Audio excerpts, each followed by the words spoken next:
Welcome. We are talking today about the RLRA Risk Mitigation Program and the claims process for tenant-based RLRA voucher units. This presentation is intended for owners and property managers who have tenants with an RLRA voucher.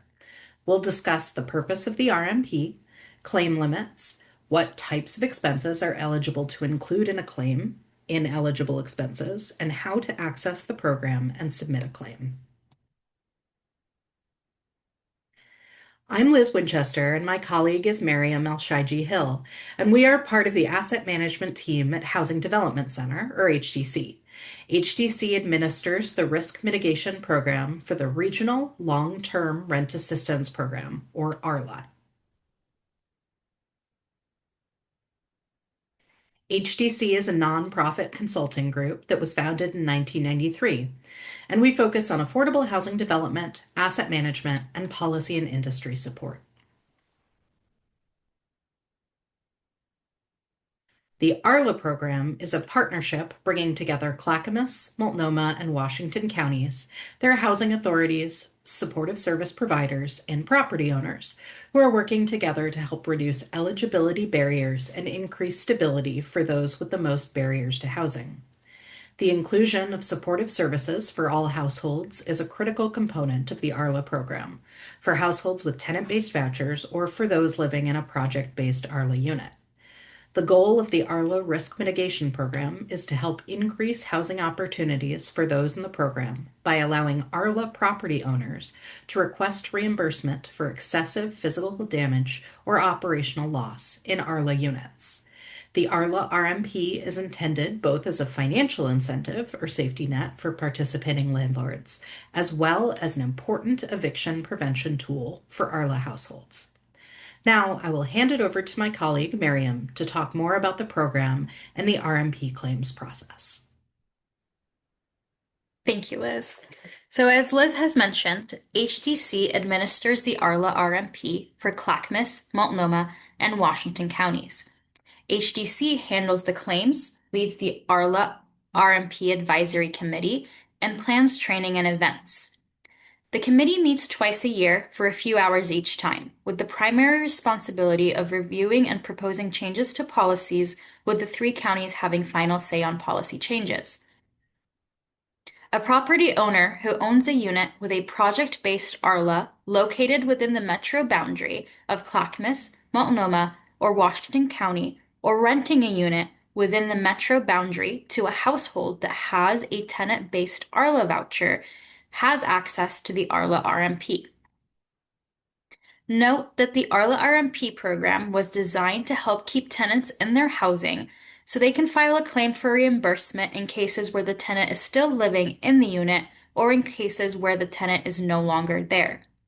In any case, the claim process needs to be initiated within 12 months of the incident or loss for which they are requesting reimbursement. For tenant-based RLA, the first and most important document to get a claim started is the RLA Agreement for Rent Assistance, or ARA. This is signed between the property owner or authorized representative, such as property management, and the county issuing the RLA voucher. This is the document that confirms to HDC that the voucher in question is definitely an RLA voucher, and not one from another housing subsidy program. In cases in which the claimant can't provide the RLA ARA, HDC is able to get verification directly from the county. Please note that there could be a delay in process while HDC waits for this verification. So providing the RLA ARA remains the fastest way to get a claim processed and approved. For tenant-based RLA vouchers, the maximum that can be reimbursed in a claim is $5,000. That includes both property damage and operational loss. While there is technically no limit on the number of claims that can be submitted, the total amount reimbursable for the tenancy is $5,000. For example, if one claim for $3,000 is approved, then there is still $2,000 remaining for the tenancy. If the household with the RLA voucher moves and you rent to another household with an RLA voucher, then you will have access to a possible $5,000 in reimbursement for that new tenancy. If the household with the RLA voucher moves, then the property owner where that household moves will have access to a possible $5,000 in reimbursement for that tenancy. The $5,000 limit does not reset with a lease renewal or move within the same property. You can include costs of damages to up to 5 units in a single RMP claim, if the damage is caused by the actions of the RLA household or a guest of that household. For a tenant-based RLA voucher, the maximum amount you can be reimbursed, as stated previously, is $5,000. Thus, the maximum would be $25,000. If common area expenses are included, then those amounts will be equally distributed amongst the units included in the claim and count towards that $5,000 maximum. So, for physical damage, documentation of the damage will be required, and the RMP covers anything beyond normal wear and tear or turnover. This can include excessive cleaning, debris removal, extermination, repair, replacement of doors, walls, cabinetry that is beyond normal touch-up, or other damage that exceeds what is normally experienced during a tenancy. For the physical damage amounts ultimately approved for reimbursement, the owner will also receive a 5% administrative fee for supervision of repairs. Because the RLRA RMP is designed to help prevent evictions and support housing stability, there is no requirement that a tenant vacate a unit before a property owner can request funds. Any physical damage items are only eligible if they are the result of the actions of the RLA household or their guest. Note that a move-in and, if applicable, a move-out form signed by the tenant and owner will be the best way for HDC to confirm that damage occurred during that tenancy, and any available pictures are also helpful to include. For operational losses, we can cover things that are excessive losses, such as an owner can ask for up to 90 days of the tenant's portion of rent if unpaid. As part of the claim process, they will be asked to submit documentation of efforts made to collect the unpaid rent. In most cases, the RLA RMP will not pay the RLA portion of rent. However, an owner may be able to claim the full rent if the RLA household causes excessive damage to the unit that leads to a longer than normal unit turnover period, or if you're holding a project-based unit for qualified RLA tenants longer than 60 days. We can also cover tenant late fees and or lease break fees, non-compliance, as well as unpaid utilities. Legal fees can be covered, but a narrative must be provided on how the owner tried to avoid legal action. We can also cover relocation expenses when a move is necessary to protect the property, staff, or other tenants from physical harm.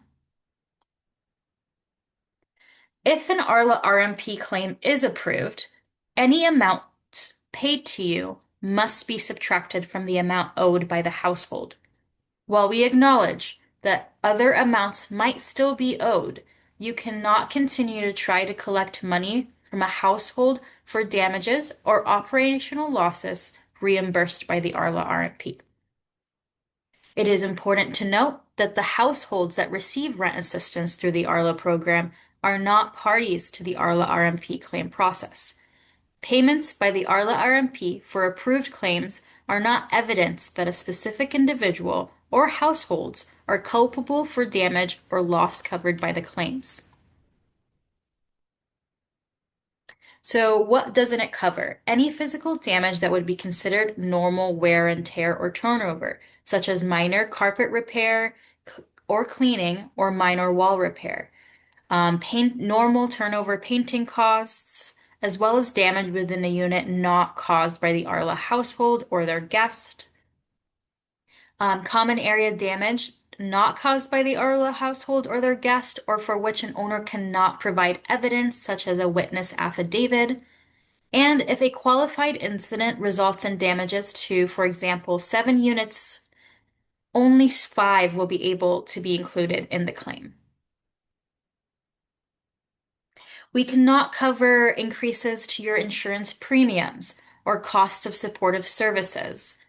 We also cannot cover lost rent during initial lease-up periods, and that's specifically for project-based vouchers, and any unpaid rent from the tenant that is over 90 days.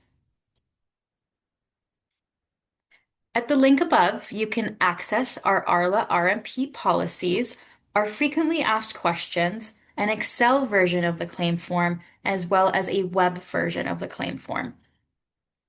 Please note that the claim submission process will ask owners about any other source of funds that they receive related to the items they are claiming.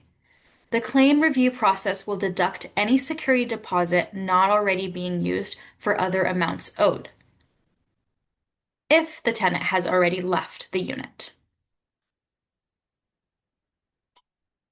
In order to process your claim, we will ask you for the following: a completed Smartsheet or Excel claim form, eligibility documents, including the ARA and tenant lease, move-in, move-out forms, documentation of expenses such as invoices or bids, a tenant ledger, payment information, and a completed W-9. Most claimants receive payment within about 65 days of submitting all required documentation to HDC.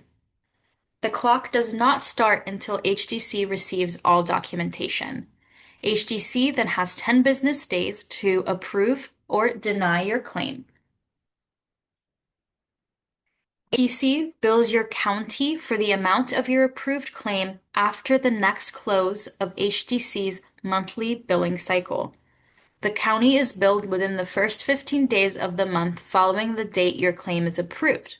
For example, if your claim is approved on January 1st, HDC will bill the county between February 1st and February 15th. The county returns payment to HDC within 30 days of receiving HDC's invoice. HDC returns payment to you within 30 days thereafter. And please do not hesitate to contact us via the information provided on the slide, either by email or phone number, if you have any questions, feedback, or concerns. If you have questions about the claim process or need help submitting a claim, you'll be probably interacting with me, and I will be more than happy to help you with that.